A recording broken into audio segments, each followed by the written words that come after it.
still crazy stuff that happens. I remember one guy got like oil from the kitchen. They put it in the microwave and poured it on this dude. And it was a guy that I had almost gotten in a fight with the week before that did it. And I was like, thank God, like I still have my face.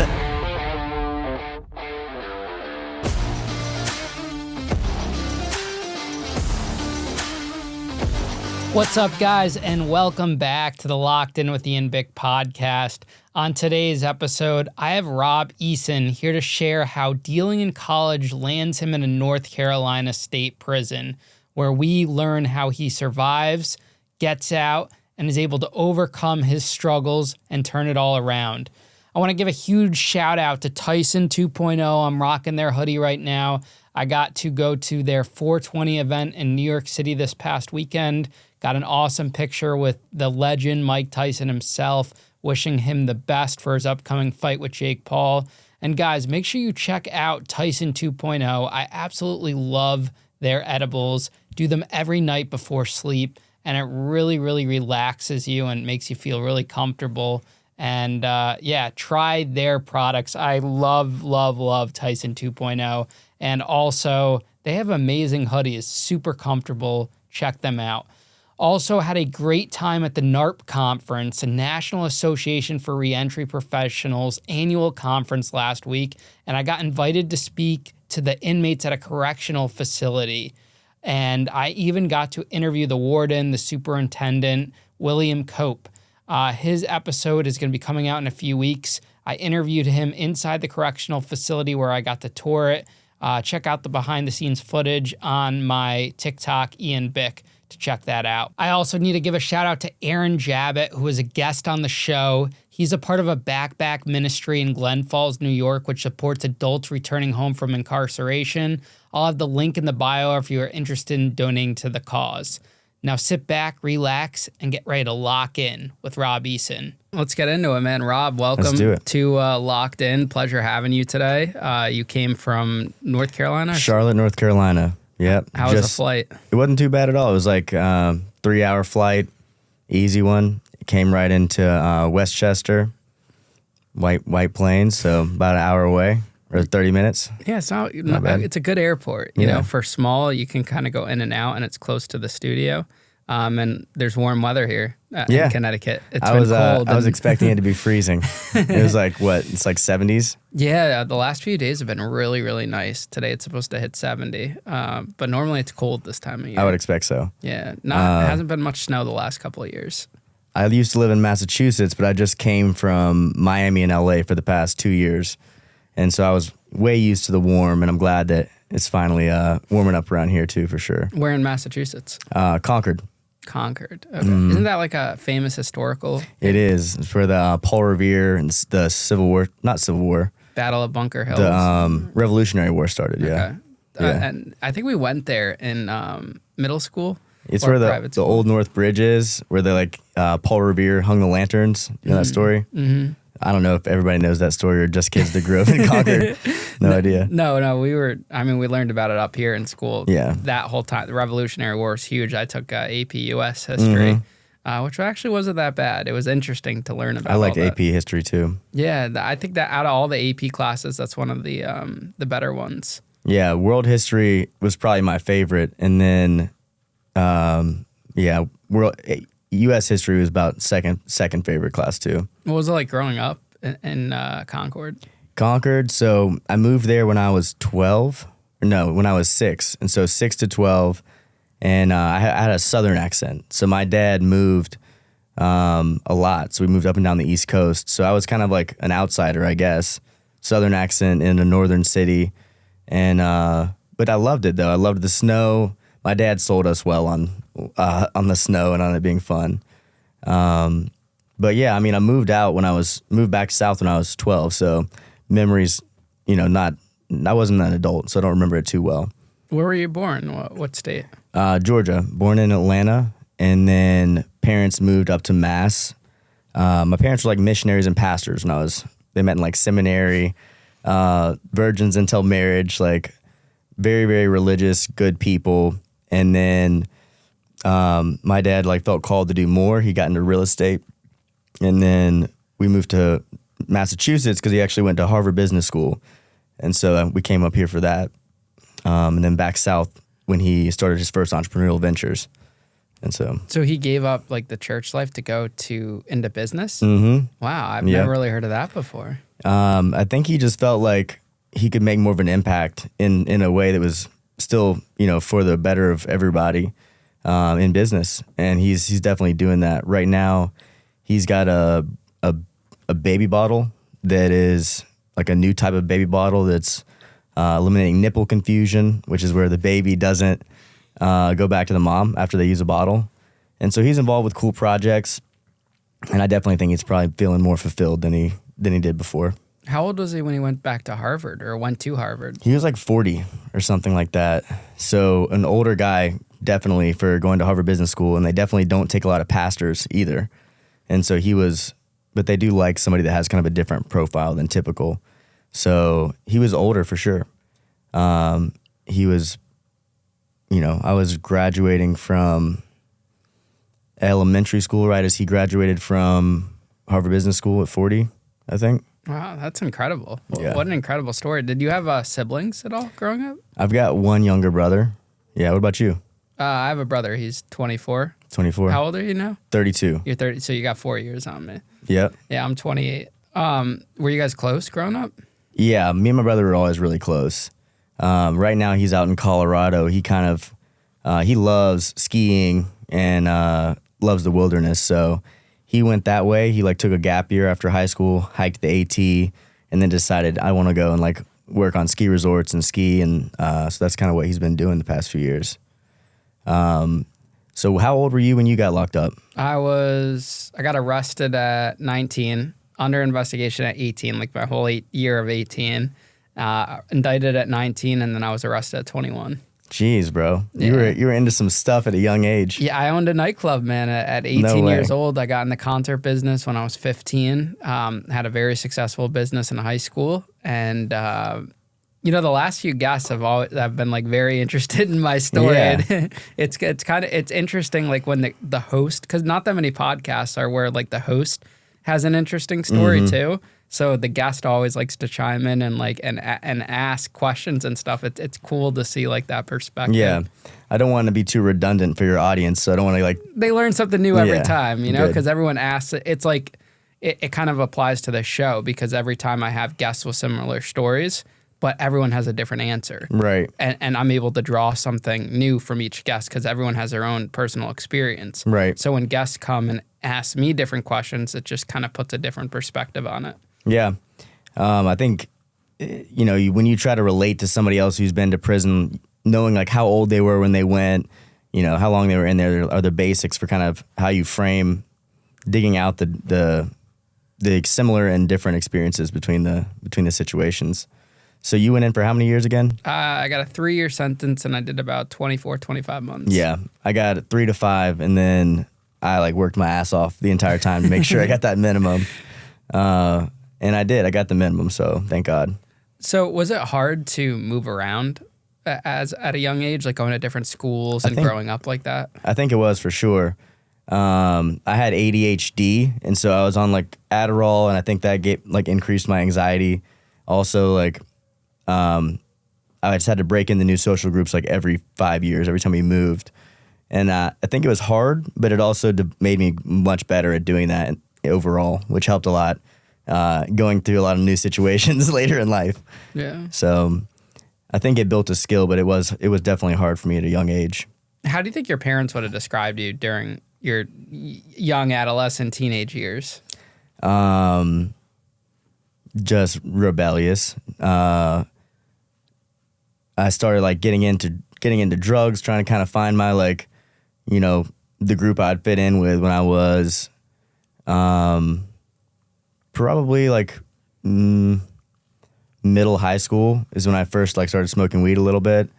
And I think it definitely kind of pushed me into that direction, just kind of looking for a place to fit.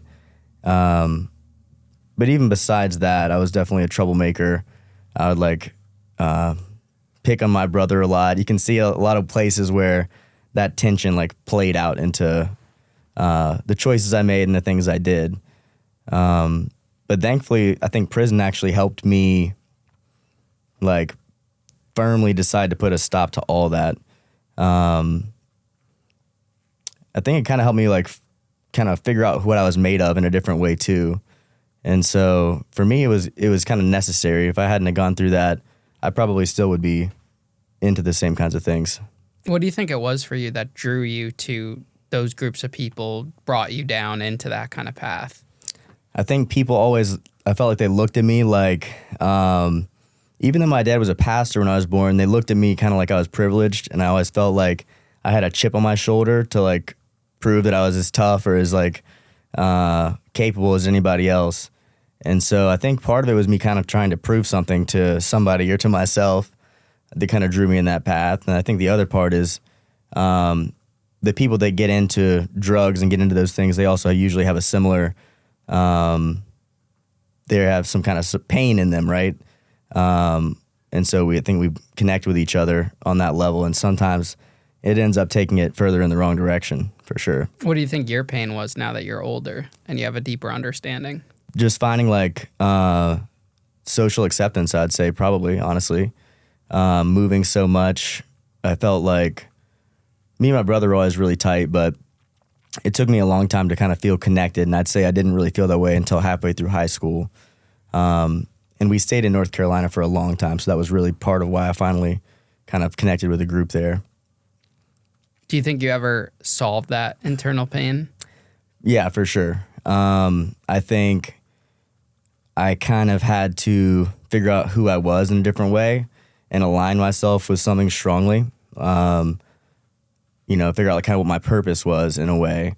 And I think going through prison, I realized no longer am I going to have like a bunch of options where I feel like anything's going to be easy for me. It became like, okay, now you got like 2 or 3 options. And I had to go all in. And I knew that if I did do well, that I would have like a story that I could tell that would be impactful. And so then it was like real easy for me to choose, kind of like define myself in a way. Obviously, prison can define you negatively too, but it kind of gave me something to align myself with, and I found a lot of strength through that and identity, I guess. What do you think could have been an alternative route you could have taken to kind of help give you that healing, I guess, you were looking for at that age, aside from turning to drugs and going down that path? Was there something else that there could have been for you? Or maybe looking back on it now, something that there should have been? It's hard to say. I can't say. What do you think? I mean, I think for me, like if the schools were at that time, I don't know how high school is now or college is now, but if it was more welcoming to someone with an entrepreneurial mind, someone that thinks outside the box, because back then they punished you for that, and they could still do that now. And I think even the world kind of still like punishes outside of the box thinkers. Yeah, for sure. Like when I went to prison and I got out on probation, this is a perfect example. Like the probation officers, they just roll their eyes when you say you want to get into a business, like, because that makes their job harder because they don't understand it. Even when I was on pretrial release, not even found guilty, going through that, they kept asking the court, why can't he just work a normal job? And, it was well within my right to continue to own my own business. So I think that's something that needs to change, because people that are outside the box thinkers, they don't grow into that. That's a given. You're born with that, I think. I think so too. And I think if we focus on developing it at a young age and helping that, like all the things I learned in school, I don't use now. No. Like, why did I need to take algebra? Why did I need to struggle geometry? That's exactly what I was thinking about to say, geometry. Yeah, like all of these bullshit classes, like the basics, yes. You know the capital of every city, every state in the country. And just the pressure you put on kids. Like I think about, and I was talking about this on a podcast recently, like the amount of pressure there is on kids to get good grades in the AP classes and stuff. You ask any one of those kids that went to college, they didn't use those AP classes. It's just, there's so much pressure. Like live, find something you want, focus on the sports, whatever you want to do, but not the grading system, all of that. You said it well. Crazy. It's like, it's not inspiring or exciting to think of, oh yeah, one day I'll have a job 9 to 5 the rest of my life. It's not exciting at all. And I think I always needed like a higher level of excitement, which is part of why I was like drawn into the world I was drawn into. I think that if there was more of a mentor system and entrepreneurship was more like, if there were better systems to facilitate it. I love, online courses and things like that, and the way that we're able to see like more entrepreneurs through TikTok and through Instagram in a way I don't think that younger generations did. And so we can kind of connect with them, and there is an exciting path that is not selling drugs. I think we're kind of flooded with selling drugs in the media, music, TV. Is like it's either school or go sell drugs, it kind of seems like. Yeah, meanwhile, you see all these news articles. Like, I'm looking in Connecticut, they want to ban phones and TikTok from schools. Like, TikTok is a great tool. Maybe there needs to be a better filter on what's, like, bullshit. Like, I see a lot of business gurus or whatever. Like, I look at that. If you write, like, you're a 6-figure earner in your Instagram bio with a rocket ship next to it or something, there's a good chance. I think I have that in mind. Oh, you have a 6-figure earner? 7. 7. No, but like there's a lot of people that do write that. Yeah. That it's just not like, I get a lot of DMs about like business opportunities and this and that, and I know that like most of it is scam. Yeah, exactly. And so you see a lot of TikToks around that. So maybe that would be a good thing. But like you were saying, real lived experience needs to be brought into schools. It needs to be brought into schools, and I think there could be a better like platform system. I think it's kind of Alex Hormozy's doing with school, his platform for courses. I think if there was more transparency and they had reviews and it was like, here are all the course creators or coaches in this category. Here are their accolades. This is validated. This is not validated. The idea I was telling you about, the nonprofit that I have with the guy that was kind of my best friend in prison, that's basically the idea, is to connect people that have been successful through the same trauma. And so like a platform specifically for coaches that have been through prison, right? And so you're in prison or getting out, you have apps and phones in there now. If you could see a guy who came through prison and was being very successful and you knew it was legit, how much of a different mind space would you be in than being surrounded by guys who say the only thing you can do now is go sell drugs? Because that's really the narrative in there, that there's not many other options but to go back to the same lifestyle. I don't know what it is in the feds.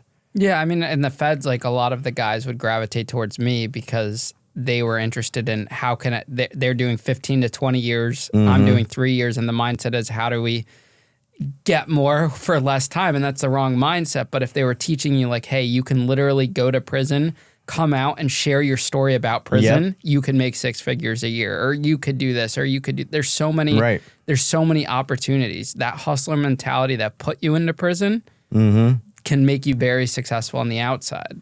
I think if they were just able to pull open this app and see like, and instead of having to listen to that bullshit, if they just had a wall of things that are true, but other entrepreneurs that went to prison that are being successful, and you could go and like watch their stories and they like, damn, that's actually better than selling drugs, the lifestyle this guy has, and then learn their courses while you were in prison and come out and work for them, more of a mentorship type situation, I think would be a much more effective rehabilitation. And I think it'll help in the drug aspect of things too, where instead of these drug programs that they put in schools, bring someone like a guest that's been on our show that can tell you the rock bottom they've been through, sit them down, have them tell their story. I guarantee you that's going to inspire more kids to not do drugs and go down that path, to see what that person lost and went through, than saying, don't do this or don't do that. 100%.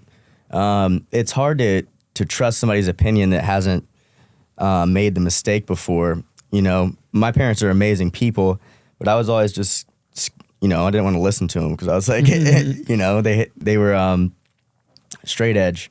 But it's definitely much more helpful to hear from somebody who's paid the price. A lot of the guys I've connected with since I've gotten out, I know for a fact that they would probably be selling drugs if we hadn't been working together. And I'm like, but they know me and they know, I'm like, Dad, not worth it. Don't do that. Here's the better way. And that's what it takes. It just takes a better example. And life's all about perspective. And this is something I lacked early on. You have to look at the perspective of the future in the sense where, okay, you're selling drugs now, you're making a bunch of money, everything's great, but eventually it'll come to an end or you get caught. Mm-hmm. And when you put the perspective of, okay, I made $200,000 in a year, but then I end up losing 4 or 5 years because I go to prison and this and that. If I just skip the drug aspect and then focused on a good hustle, Mm-hmm. I could have 2 times or 3 times as much as that over the course of the 6 years and not be put 5 Right. steps back. Yeah, I mean, it's hard to lose all that time. And for me, it was obvious, once I got arrested that it was not worth it. Beforehand, I was like, I'm going to make so much money by the time I get locked up.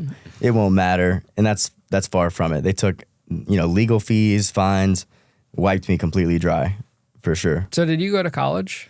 Yeah, I went to, I don't know if you know Chapel Hill, like the Tar Heels. Yeah, isn't that the top school in the country? It's a top school, yeah. You went to Chapel Hill? I graduated right before I got locked up. So you were selling drugs in college? In college, Were yeah. you selling it all in high school or just kind of No. just dibble-dabbling in the world? Or? Dibble-dabbling. I really just smoked a little bit in high school, not much.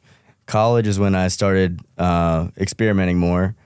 And I remember I had this moment where I was trying to learn chemistry, and I was like, dude, I do not want to be a doctor. I was doing this shit first off, I was like, this is a scam. The shit they're teaching us is not valuable. And I was like, I'm going to have to start a business. I don't know how I'm going to get the money. So I'm going to sell drugs and try to figure it out and then start a business. I had a panic attack one night. I remember thinking about what life would be like if I did successfully get the job I wanted in college. And I was like, that's not the future I want. And it was too late for me to go to B school because I already screwed up my grades in chemistry. They had a minimum score requirement for business school at Carolina. And so I started trying to make my own plan. I think one thing that's tough though is once you start selling drugs, it's really hard to put that money into something else. You tend to just think of ways to sell drugs better instead of other types of businesses, I feel like. So you were going to school to become a doctor? Originally, that's what I was thinking. And then I changed to just what I was interested in. So I ended up going to sociology. And then we had a class that was sociology statistics, like soci-stat. And we would analyze, we learned how to use statistics to analyze people's behaviors and the kind of things that they'll be interested in or things that they'll do based on their census survey. And that's when I was I realized naturally I'm very gifted in statistics. And I was like, I want to do marketing with this. And so I kind of knew that's what I wanted to do. And the funny thing is now as an entrepreneur, that has ended up being the main thing that I'm good at. And I have a job owning a business doing what I thought I wanted to do for somebody else when I was in college after prison. And so I'm it's crazy that I don't even know how I would have achieved that if I didn't sell drugs. But oh, yeah, finish. Yeah, go ahead. That was pretty much it. Do you think that there was a lot of pressure to go straight from high school to college? Yeah. I mean, I put it on myself too. I felt like it was what was expected. I felt like I'd be a loser if I didn't go to a good school. And then I end up in there and really thinking about what life's going to look like after. And I was still just I'm not quite buying into this. This is not for me. But my dad, being such a high achiever, definitely, I definitely wanted to follow in his footsteps. And so, I think one time they found out that I had done psychedelics and my dad tried to not send me back to school. And I was and I took the rest of the tuition out on my own, in my own debt and went back. So I was even though I didn't know what I wanted to do, I was firmly I want to go to school. And I think it was more because of what I felt was socially expected than that I would actually use it, Did you go through the party phase in college? For sure. That's what got me into drugs in the first place. So a little bit of partying. I wasn't in a frat or anything. A little bit of partying, and then more just selling. It became more just selling drugs. And what kind of drugs did you start selling? I started with weed and psychedelics, and then it just escalated to whatever. People were actually buying psychedelics in college? Yeah, really? A lot. Yeah, that was actually the first thing that, besides weed, the first thing that I tried in college. I don't know, maybe it's not common in all schools. Did you go to college at all? Never went to college. I think it's pretty common. I think that's where people experiment with that a lot. The psychedelics? Mm-hmm. And what's like, how does that work? Is it just like mushrooms or? Yeah, like mushrooms or acid. And I think a lot of people in college are wrestling with just the matrix and thinking about the system and like, you know, this is what the rest of my life's going to look like. Those are the years where you're kind of figuring that stuff out, and psychedelics or something, you know, obviously something people will be drawn to that are looking to think outside the box. And so that definitely had a big impact on me, good or bad. Here we are. I mean, it was the best thing that probably could have happened to you. I think that, I think the main thing that it indicates is that I was looking for some answers that I didn't feel like I had. Whether or not it helped me or not, I think it just more says something about my discontent with, or like, with the system more so. What's the markup on psychedelics compared to other drugs? I mean, from like the actual cost of making it, it's like extremely high. But you weren't cooking it. No, I was doing like selling mushrooms, and there's still a crazy markup on acid and mushrooms depending on how much bulk you buy. But cocaine was the most money for sure. And that's what you got into. And that's what I got into. Yeah.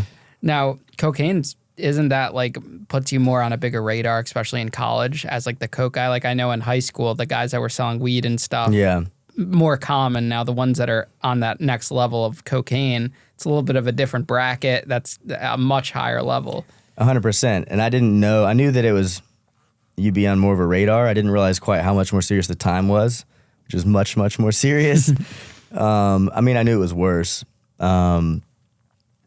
But I guess I thought like, I was like, oh, I'm smart. They're not going to catch me. I kind of thought it was like, they'll get the dumb guys first. And I think that was just my way of justifying it. Because that's really not how it works at all. It's more like anyone can snitch on you. And you never know what somebody's going to do until they're in that situation. And that's exactly what happened. You know, somebody that I was hanging out with, I don't know exactly who it was. They didn't put his name on the paperwork because I didn't take it to trial. It said confidential informant. But I do think I know who it was. I had a gut feeling like strong 2 days before the cops came. And so, it definitely put me on the radar. I think it's safe to say that I wasn't making the best decisions at that time of my life. So not too much logic behind it, I don't think. How much were you making selling? Probably like $10K a month, nothing crazy. It's pretty good. To me, it was in college. I was yeah. like, this is a lot, but certainly not worth 3 years of your life. And that's the profit after expenses? It's hard to remember. Probably so. Probably about there. Are you selling it just out of your dorm room? I had an apartment after sophomore year. I don't think I ever sold drugs when I was in the dorms. So it was after I moved out. But yeah. And are a lot of college kids using cocaine? For sure. Yeah. Is it to help them, or is it more of a party drug? More of a party thing. More of a party thing. But you see people experimenting with drugs in all ways in college for sure. You know, people try to use them to help them work, or they try to use it for just about whatever, you know, anything. People are just testing stuff out a lot in college, I would say. And were you using it yourself? Yeah, for sure. The first time I did coke, I was like a sophomore, and the girls across the hall brought some over. I was like, all right. But I never used it outside partying.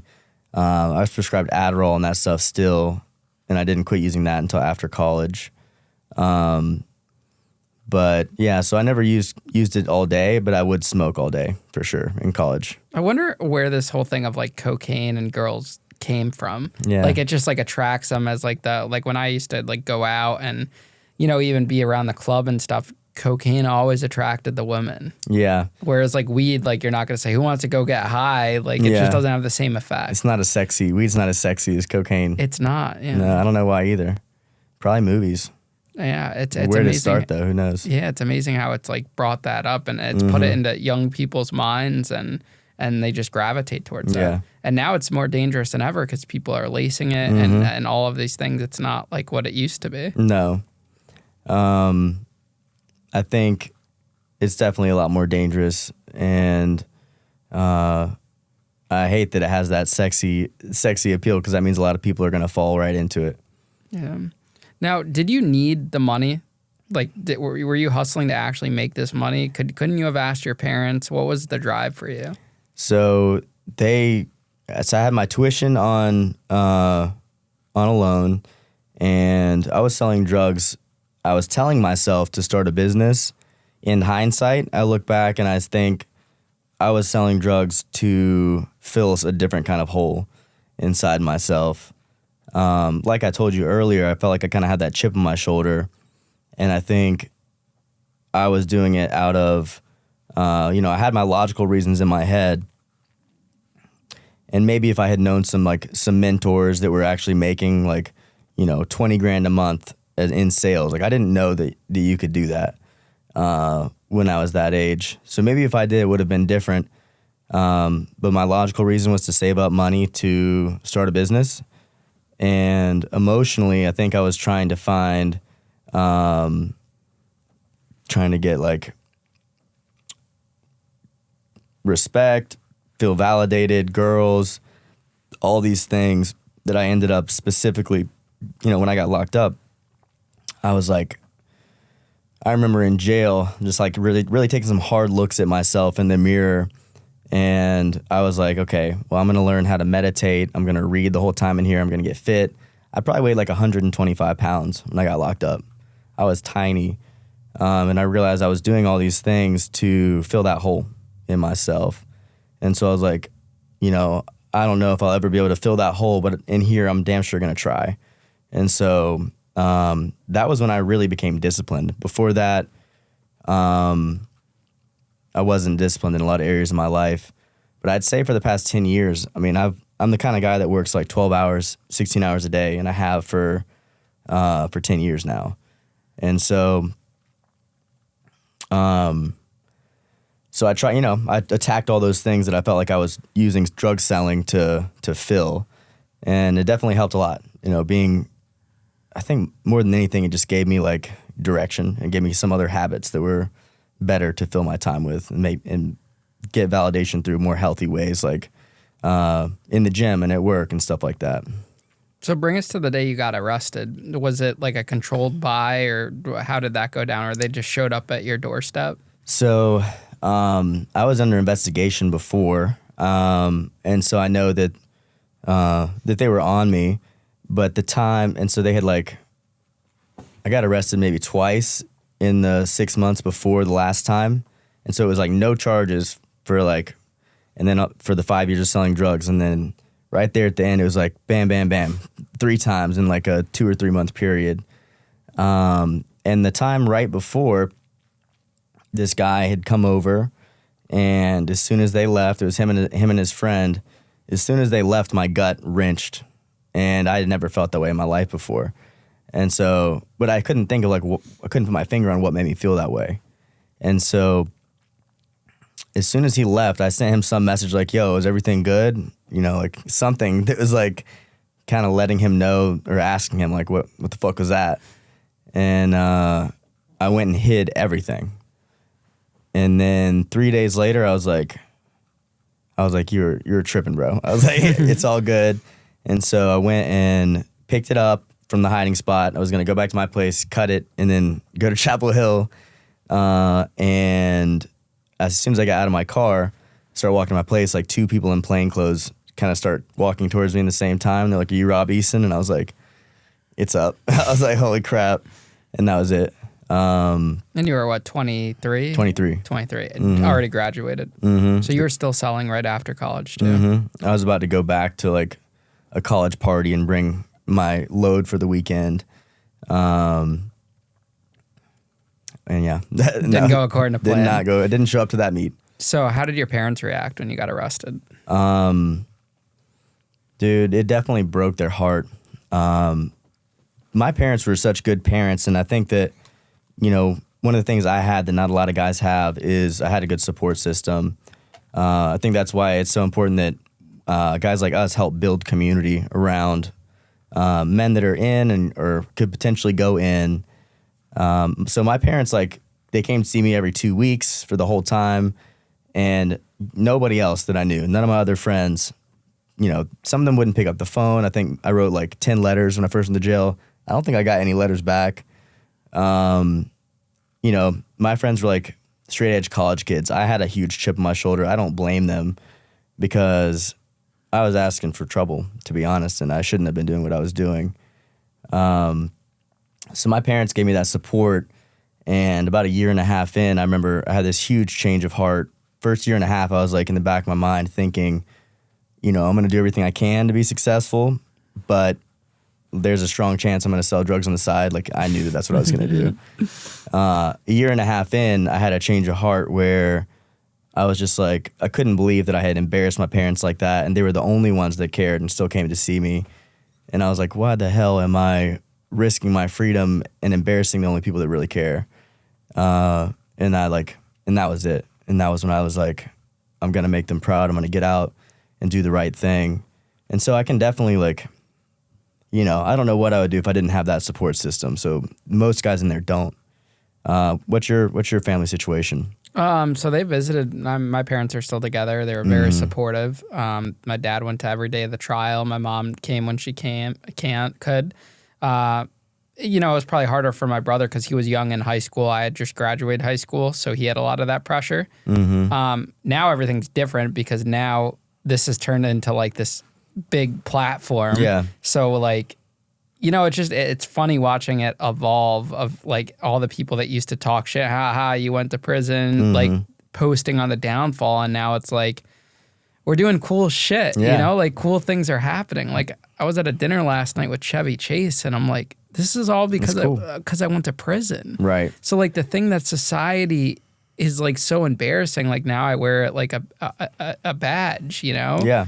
So it's interesting, but they came to visit me. I was in Danbury for a little bit when I was in the SHU. And then when I went to Wisconsin, my dad flew out there for a weekend. That was probably the longest time I was ever apart from my family because I only saw him once in a year. Oh, shoot. And then my mother and brother not at all that whole year.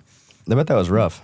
It was definitely rough. It was like those visits kind of, and it not only is it really good to you, but it's like, when your people are coming to see you, it also looks good to everybody else in the yard. It's like, yeah, I bet that was a hard year is the best way to say it. I mean, yes and no. Like in the feds, like if it could be seen as a sign of weakness too, because people are scoping you out, how you react, because you're in a big open visiting room. In the camp, it's different.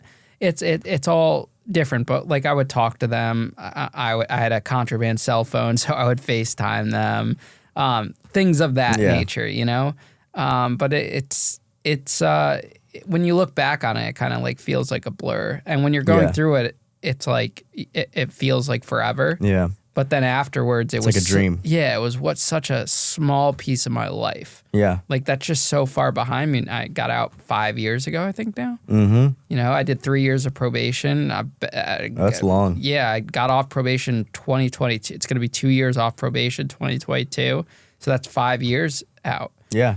It's crazy. I got out like 7 years ago at this point, and for such a long time, it defines you. Like when you meet somebody, it's like, what else are you going to talk about?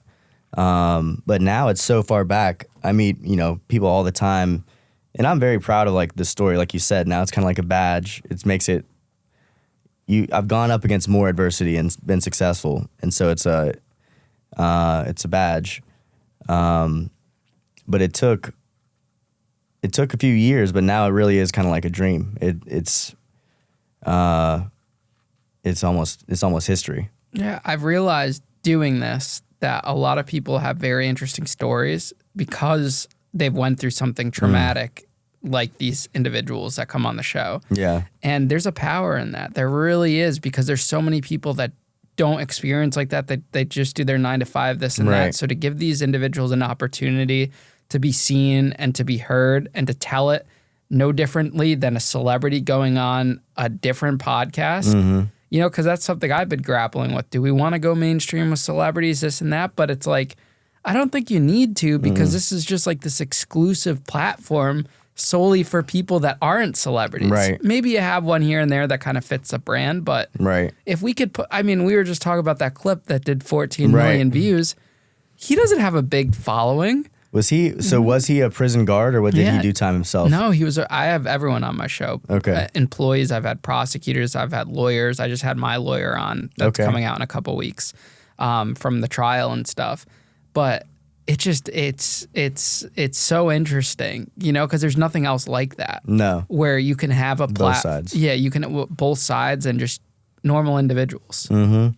I think you're exploring the whole impact of prison on society and like all the people that are touched by it, and drugs too. And it's important to have that full perspective. And you definitely brought on a lot of really cool guests in both sides. Yeah, and every guest's story is different. Like I get questions from friends and people, and they're like, "Do you think it'll ever get old or repetitive, or will you ever run out of guests?"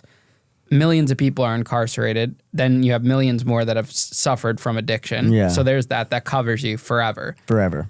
Then the next thing is everyone has a different perspective. Your prison experience is going to be way different than everyone else's because you're your own person. You have your own thoughts. You have your own experience.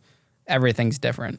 And there's so many, like, there's an unlimited amount of just crazy, funny stories from prison for sure. Yeah. You're going to get some of the most interesting people and interesting stories in that one little section of the population. It's not really a little section either.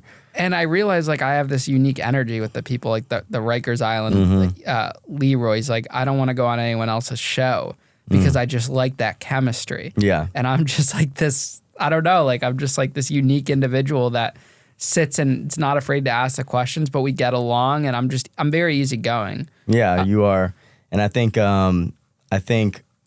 and I kind of probably fall outside of the normal stereotype for somebody that would do a lot of time as well. But people still are comfortable around you, probably more so than a lot of other potential podcast hosts. I think it takes definitely somebody who's been through it.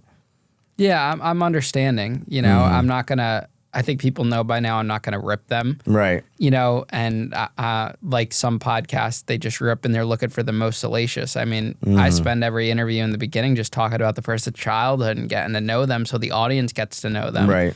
You see some interviews, it's like, so did this person fuck this person? Did this person do this? You know, did you stab this person? Yeah. And when you do it my way, you're able to get more out of it because they're just calmly telling their experience. Right. It's a safe place to do that. Yeah. So when you got arrested, did you get bond or were you locked up right then and there? I had a $200,000 bond, and I knew that I was going to do the time, and so I didn't feel like it was even worth bailing out.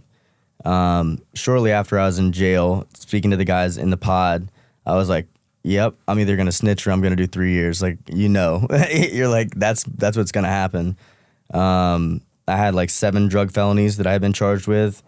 Cocaine trafficking was the one that had the longest mandatory minimum, which is the one you plea out to. And so they told me, and the guys in the pod, they're like, yeah, no, you're going to do 3 years or you're going to snitch. And I was like, all right. And that was definitely a super, super impactful decision not to snitch on anybody. I think if I hadn't have come out of there with my integrity, if I had that big F on my report card and I had a strike against my integrity, things would have been different. I think I would have had a lot less faith in myself, for one. Like my business partner and I have no contracts, and we've been best friends for 6 years. We do over 6 figures a month in revenue, and we've never had any issues. Like I 100% operate on my word, and once you do a bunch of time to keep your word good, it's like, there's no way I'm going to break my word over anything else after that. Yeah, I don't believe in contracts anymore. Yeah. Because I had so much bad experiences with contracts. It's all about the person that's signing it, you know? And there's always, even with a contract, there's always room to renegotiate after.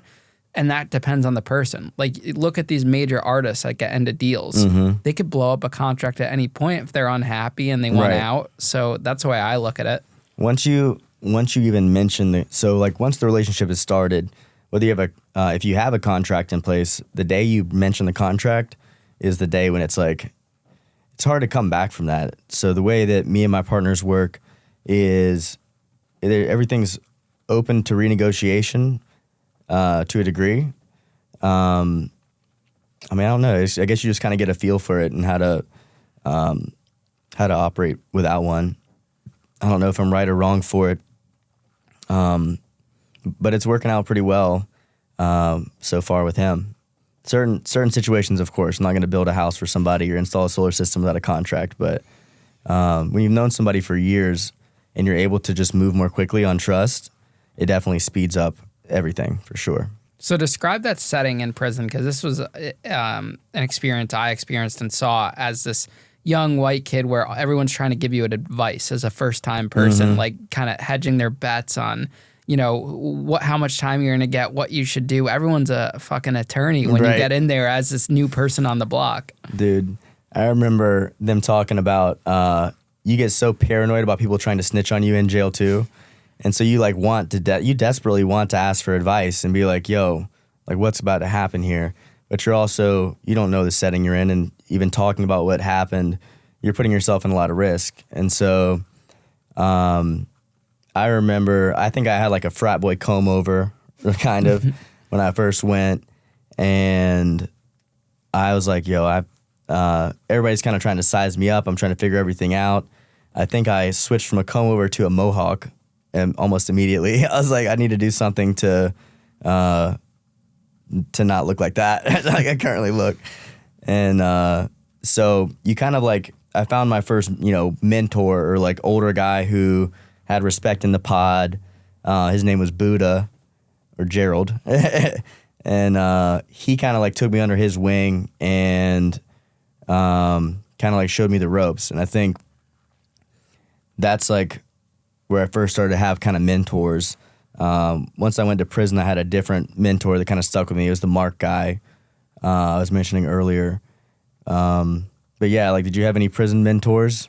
Yeah, I mean, I think at first, a lot of guys I realized weren't in my best interest. I had one really good bunkmate that I'm still in touch with to this day. Cash? Cash was a second bunkmate. Okay. But I had one that his name's Bolo. He just got out after serving a pretty long sentence. When I look back on everything, up until the camp, he was probably the only one that had my best interest in mind. He was trying to show me the ropes. But you meet so many people that come off as your friend or this and that, and they're just not to be trusted. When shit hits the fan, they're not there for it. Because at the end of the day, and I get it, like you're responsible for yourself in there. Right. No one's gonna come and save you. You have to look out for yourself, and you can't stick your neck out for someone else because it could affect your time. Right. And so people are weighing that. And they're weighing the options of whether they help you, whether they don't help you, whether they get involved, whether they don't get involved. And I get it. It's like in the real world. Right. Everyone's looking at something like, do you want to let this person in your circle? Do you not want to? Yeah, I think it's hard to figure out who you can trust in there for sure, especially in the beginning. It's like, it's extremely scary, trying to figure out who's trying to steal from you, who's just trying to potentially snitch on you. There's a million different things. And so, but you're also feeling very vulnerable. And so it's natural to want to find like a friend. But you're right. At the end of the day, in most cases, no one's going to have your back. Even if you're in a gang, like those guys still turn on each other sometimes. I think I was fortunate to find some guys that I could rely on and I felt like did have my back. And I was the type of guy that would stand up for my friends too, especially if it was something I was involved in at all. We were in processing, and the guy that I was kind of hanging out with the most, it was during count, and we didn't really realize how serious the guards would treat people fucking around during count. And so he like did something stupid during count, and then we both did, but they guards paid attention to him, and they went down to the poker table, pulled the chips off from under the tablecloth, and they were like, y'all can blame him for that. And so the guards leave knowing that now the guys who were playing on the table were going to go after him for fucking up the game. And everybody who was down on the table is now like, they're going to point the finger and blame this guy owes me. And so somebody came up to him. They came up to him with a lock and a sock. And, but I knew I was partially responsible. So I stood up and I was like, you're going to have to fight both of us. And the dude backed down. So that's how I operated. If I was involved, I'm gonna hold my ground and be solid. Did you ever have any situations where people didn't stand up for you like that? Yeah, all the time. I mean, I had a target on my back because I wasn't really running with anyone. In the Fed system, there's a lot of politics. Mm-hmm. So, they were trying to extort me. I was getting myself in over my head with gambling and trying to get involved in shit I shouldn't have. So there was just a lot of that. And I realized no one really had my back. So I kind of had to figure it out with that. How much time did they end up giving you? 3 to 5. 3 to 5. And so I had to work off 2 years. So, I made sure I was getting off enough time. I planned out the whole thing to make sure I got out at my minimum. I got work release after a year and a half, and then was like working in chicken plants and sanitation. I got my first hernia working at a flooring factory right before I got out. And in there, I was like promoted over citizens and management when I was in prison. And I was like, even though they took every single bit of money that we make, it's still worth it to go out there. One, so that you can say like, I did as much as I could while I was in there to the first person you're trying to get a job from when you get out. And then 2, so you can get a phone, like anything to not be in there all day. So how does that work? Are you working for a real company, like a privately owned business, or are these government jobs that they're sending the inmates to? So in North Carolina, if you have I think you have to have at least somewhere close to 3 years to qualify. You have to be infraction free for like a year and a half and do like all these, what do they call them? Programs? Like human resource development classes where they're teaching you when your alarm goes off, that means you're supposed to wake up. It's like, what a joke. So once you get through that, you can get work release. And so they'll get a contract with a chicken plant, or usually it's with some job where it's like the worst possible job you could imagine. Like 90% of the people there, even if they're not in prison, they have some sort of violent felony. You're like working in chicken plants, spraying like chemicals on machines to clean the stuff off, like in a rain suit, to clean like the chicken guts. So they'll ship the whole, 30 inmates out there every day. And then some of these facilities, like they'll have fences around at the job. But some of them they don't, and it's a little more freedom.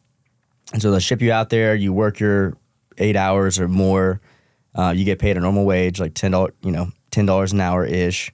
And for me, even though they took all of that for my drug fine, just getting like an actual piece of fried chicken, like instead of a patty every day, and just being able to get out of that camp was 100% worth working for free, essentially.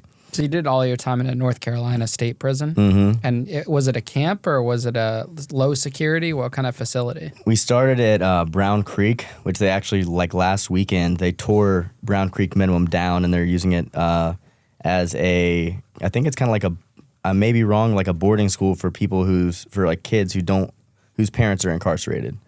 And so that facility's gone. It was minimum, like one small fence on the outside. People would definitely sneak out for sure.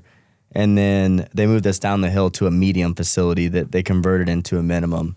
So even though it was a minimum, it still had like the 3 layers of fences. So yeah, it was minimum security. I never had an infraction in there, so I didn't end up in a medium or worse. Now, I don't know how it's tiered out in terms of security and feds. You have minimum camp, which are camps, low, medium, high security, and then the maximums, which are like the one in Colorado, where they have like the terrorists and those individuals. And El Chapo's there too. That's like below ground. That doesn't get any worse than that. That's like the highest security one possible. What kind of people were you housed with? I've always heard that state is more like this than feds, because a lot of the violent stuff I think falls state sometimes. So like, most of them are going to be drug offenses, and then you're going to have rapists, murderers. There's guys doing life that are in minimum security because they've been on their best behavior for a long time.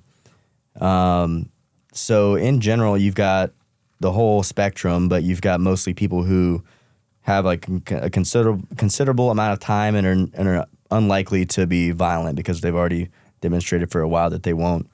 Of course, there's still crazy stuff that happens. I remember one guy got like oil from the kitchen. They put it in the microwave and poured it on this dude. And it was a guy that I had almost gotten in a fight with the week before that did it. And I was like, thank God, like I still have my face. So there's all types of people. Is feds more like white collar, less violent stuff? Is that accurate? It depends. I mean, there are violent crimes in the feds when they're tied in with RICO cases and stuff. Mm-hmm. You see more murders in the state prisons. I mean, they're murders in the feds if it's a part of like a gang and whatnot, and it's gang related. Yeah. A lot of sex offenses, a lot of fraud, and it's mostly drug cases, I would say. But that can encompass violent individuals. A lot of times you'll see people in the feds that are violent, but they weren't necessarily convicted on the murder, but they're caught up in a lot of mob stuff and whatnot. I didn't know there's a lot of sex offenses in feds. No, people are surprised, but you got to think it's internet. When in this world, maybe back in the day it was mostly state, but now I would say the majority of sex offender cases, when it's used over the internet, is federal. Okay. If it's like I think you see now in states more like sexual assault would be a state case. Right. Because that's within the state, but if it's like child pornography, anything like that, that's in the feds. Yeah. 100%. That makes sense. Yep. So the whole spectrum, my best friend in there, his name was Mark Jones. He had done 10 years before I met him. I think he had 4 left when I met him, and we did 3 together, and then he got out a year later, and he was in there for murder. Your best friend's in there for murder. The thing is, like, a lot of people get sucked into the world of drugs and of selling drugs, and then things can just take a left turn, and you might have thought you were doing what was right in the situation, and then all of a sudden guns are out. You know what I mean? It's not a game where you can have any guarantee of stuff not going south. And so I think I'm fortunate that I was able to get out before things got worse. I'd been robbed at gunpoint and been in some situations that could have turned out much, much worse. And so, and I had no desire to go hurt anybody. I think a lot of the guys obviously some of them do. Some of them do have natural violent tendencies. But a lot of them just get sucked into a world where you have to go make an example of somebody when they rob you. Or someone robs you and you protect yourself, and then you end up in prison for a violent crime. I think in some states, drug trafficking is considered a violent crime just because it comes with the territory. I know you weren't really involved in that world, but like you said, there's a lot of guys that are in there for drugs and they just didn't get caught for the violent stuff. Yeah, I think you'd see that all the time. Yeah. Did they give you like a nickname? There was one because I had kept cornbread in my locker, so they called me cornbread. I would you starve in there. They feed you your dinner's at 4 p.m. and you got to go from 4 p.m. to 4 a.m. or something like that. And so I would always try to have some cornbread in the locker for 10 p.m. when I was dying of hunger. You'd smuggle it out of the chow hall? Mm-hmm. Trade for it, smuggle it out. Not just cornbread, but whatever it was. And you got the southern accent a little bit, so I could see cornbread. That's funny. Yeah. Did you have a nickname? McLovin and Squints from the Sandlot. That's hilarious. Too. Yeah, they got me with that, and some people call me Bieber too. Bieber. Yeah. Yeah, I think I got that too. Yeah, I can imagine. You're like this scrawny white kid that's young in prison. Were you hustling at all in there? Because you have that entrepreneurial mindset. I did. In jail, I started trying to have my little store, and so I'd get $7 a week from my family, and I was $7? $7 a week was a lot in jail. Just 7, 7. Wow. So I got 7 ramens to work with this week, and so I'm like, holy crap, I'm gonna be hungry as fuck. And so yeah, of course, people I started trying to loan ramens, and then people owe me back, and you learn quickly it puts you into a lot more risk and situations because once again, you end up having to do things to make sure that people don't think you can be taken advantage of. And so, yeah, I was hustling in that way. In jail, not as much. Or in prison, not as much. I learned my lesson about that in jail. And then by the time I was in prison, the price of ramen drops down to like 30 cents instead of $1. Were things a lot more expensive in jail for you too? Everything's marked up. I mean, feds is like, everything's more expensive though, right? Yeah, like a Ben and Jerry's on the street, like an ice cream would be like $6 or $7 in there. Soda, 12 pack would be like, $6 or $7. Like everything was probably 50% to 75% marked up. Yeah. Especially electronics, shoes, anything like that you could get on the street. Right. It's all marked up. That's how they make their money. They're buying in like the biggest bulk you could possibly imagine. Yeah, and Doritos are like $8. Like that, that's just they get away with it. But they sell I was shocked with how much name brand stuff they sell in there. Yeah, it's really interesting on the commissary. Little Debbie's, all of that. Yep. It's super. See, I think the problem with that is that the federal prison system's not really accurately depicted in TV shows and whatnot. Orange is the New Black did a good job from a woman's perspective. But where's the TV shows about like a men's prison camp? You don't really see it. The only things I can think of, they're not like fictional. I think of like 60 Days In. Yeah, but that's state. Yeah. Yeah, that's state prison. You're right. It's jail, actually, I think. Well, because the feds are kind of notorious in not really letting like producers and whatnot in to see it, Yeah. So it's interesting in that respect. I heard plenty of stories about the feds when I was in state, but you're right. Like I can't think of a TV show that depicts it very well. Yeah, guys always talk about in the feds about the state people, and people that come from the state talk about the feds. Mm-hmm. It's kind of interesting, like the inner workings. Yeah. But I think, it depends. But I think for the most part, you'd rather be in fed, than a state. It's like you a weren't badge. Really doing it. I know. Nope, I'm just an idiot. I know. It's funny. So what year do you end up getting out? I got out in, I think it was the very end of 2017. And what was your plan? So when I got out, I knew that the only way I could possibly make six figures in a legal job was going to be sales. Sales will hire you if you're willing to dial your ass off on the phones. And so I started bussing tables in Uptown Charlotte at Ruth's Chris. I got the job because I networked with a guy who'd done Fed time for laundering money for the cartel, and he owned 3 Ruth's Chris's. He didn't snitch, so they gave him some Ruth's Chris's when he got out or something like that.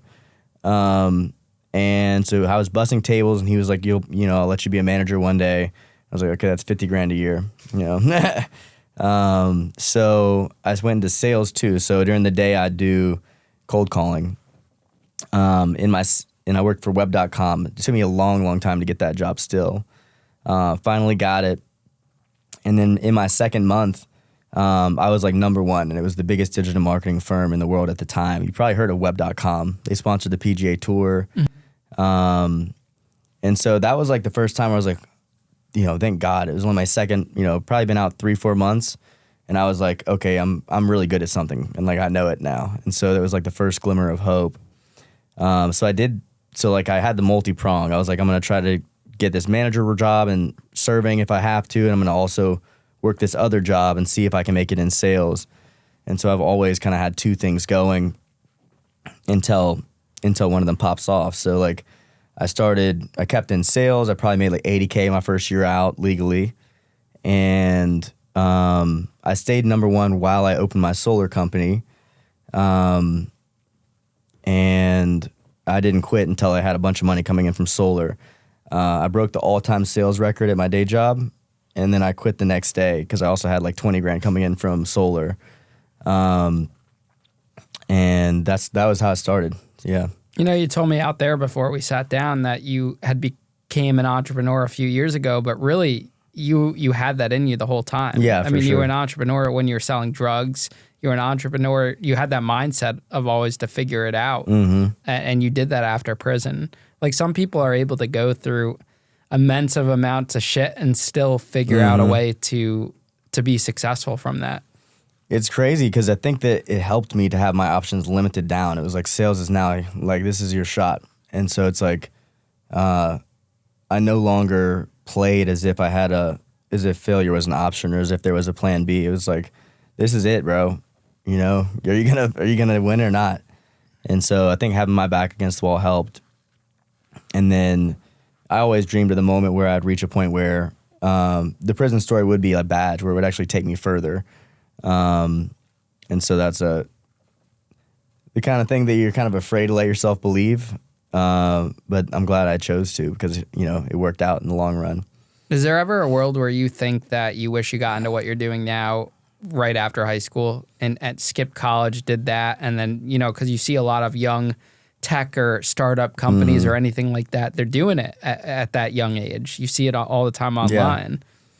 I don't think that I ever could have. Yeah, I guess so. Yeah, I wish that I had been able to connect with better mentors where I could have been like, that dude's lifestyle's sick.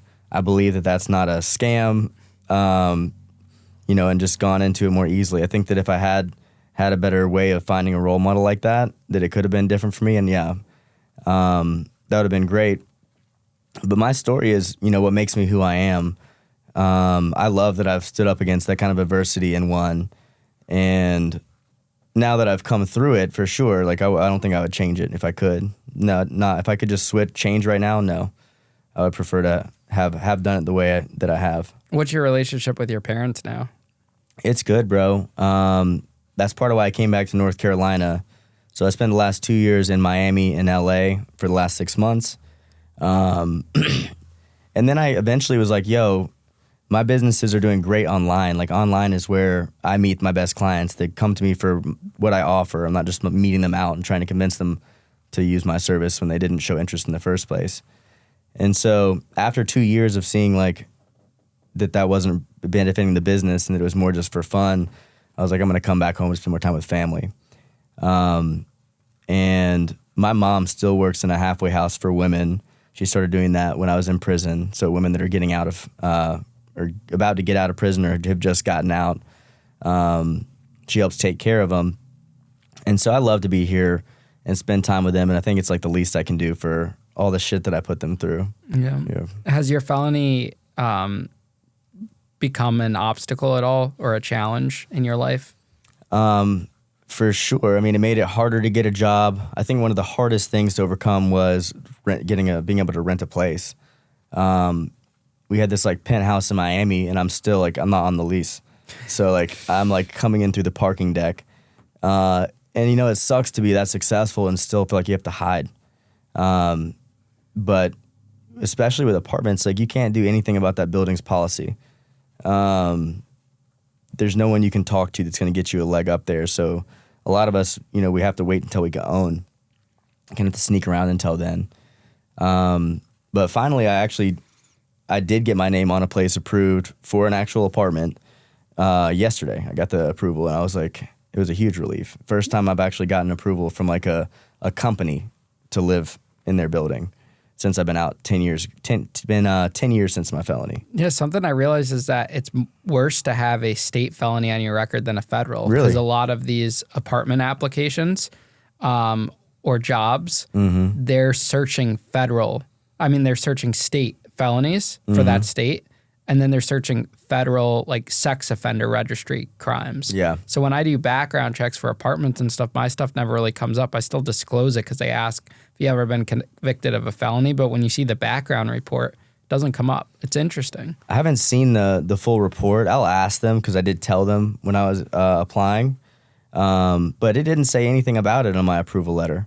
It said you've been conditionally approved, you need to verify your identity, which I had already done, but they didn't say anything about it. And so I know one time I applied and they just didn't see it because it's like 10 traffic citations and then 1 trafficking. And I'm not sure if they just didn't see it because it blended in or what. But yeah, man, it's a huge relief. And I think that there should definitely be more firm laws in place to where I know some states have it where they only let you go back 7 years on those applications. But that's a huge barrier for people, and being forced to sneak around even once you've done everything right. It just sucks, bro. You just want to be like accepted and be able to have the same freedoms as everybody else when you've earned it. Yeah. What do you want people to take away from your story when they look back on it, when they hear it? Because this is going to be around for years and years to come. That you get to tell your story. That you get to write it. You get to write the ending. You always get to write the ending.